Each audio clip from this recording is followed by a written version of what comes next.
आज की कहानी है हाथी और बंदर। एक घने जंगल में एक बंदर और एक हाथी रहते थे। हाथी बड़ा शक्तिशाली था। वह बड़े बड़े पेड़ों को एक ही झटके में उखाड़ देता था। बंदर काफ़ी दुबला पतला, लेकिन वो बड़ा ही फुर्तीला और तेज था। दिन भर बंदर जंगल के पेड़ों पर उछल कूद करता रहता था। बंदर और हाथी दोनों को ही अपने गुणों पर बड़ा ही घमंड था। दोनों ही एक दूसरे से खुद को ज़्यादा अच्छा मानते थे। इस वजह से दोनों में हमेशा बहस होती रहती थी। उसी जंगल में एक उल्लू भी रहता था, जो अक्सर बंदर और हाथी की हरकतें देखता था। वह इन दोनों के लड़ाई झगड़े से परेशान हो गया था।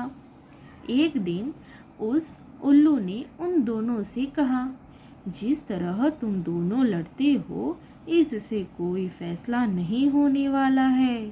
तुम दोनों एक प्रतियोगिता के ज़रिए आसानी से यह फैसला कर सकते हो कि तुम दोनों में से सबसे शक्तिशाली कौन है।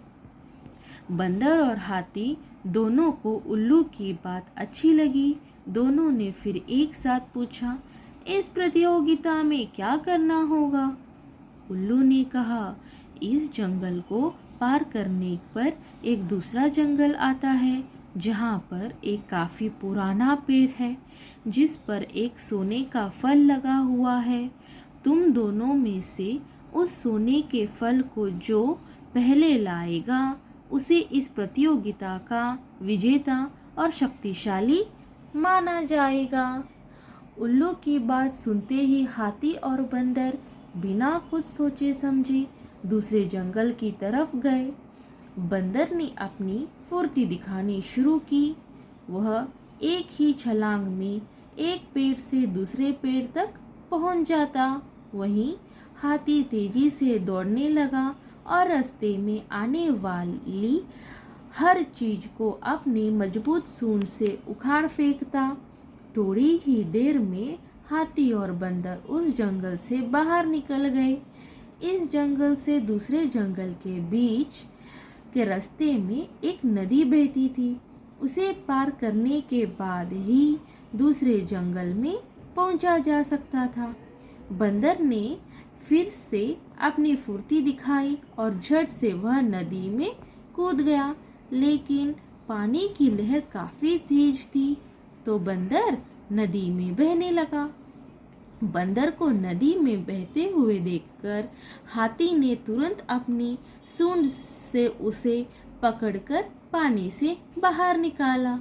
हाथी के इस व्यवहार को देखकर बंदर काफ़ी हैरान हुआ। उसने विनम्र होकर हाथी को अपनी जान बचाने के लिए धन्यवाद कहा और अपनी हार मानते हुए हाथी को ही आगे का सफ़र तय करने के लिए कहा।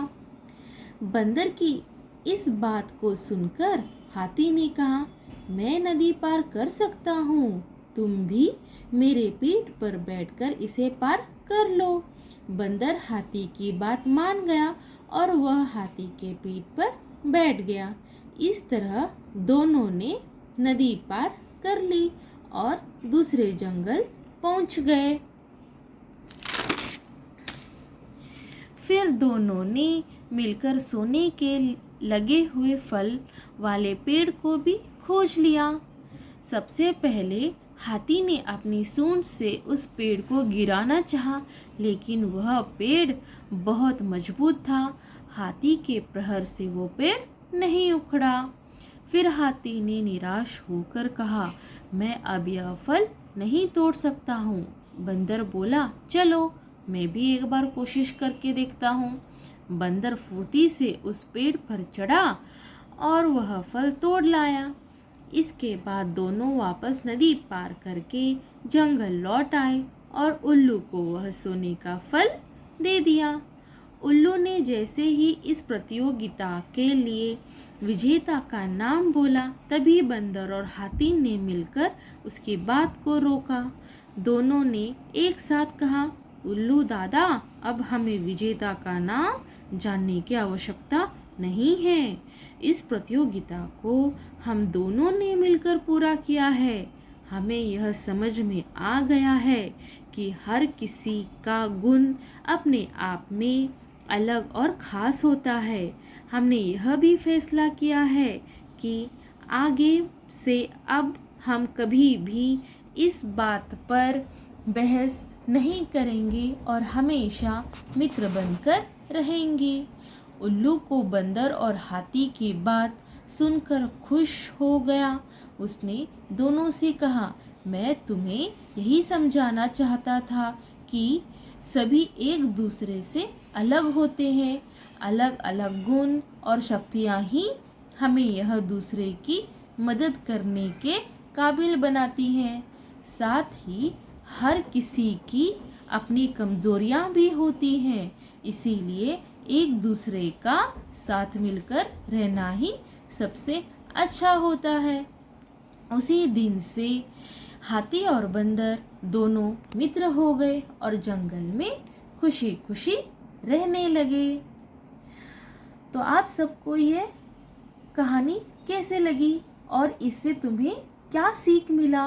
वैसे तो मुझे यह सीख मिला है कि हमें एक दूसरे के गुण और शक्तियाँ का सम्मान करना और आपस में मिलजुल कर रहना चाहिए।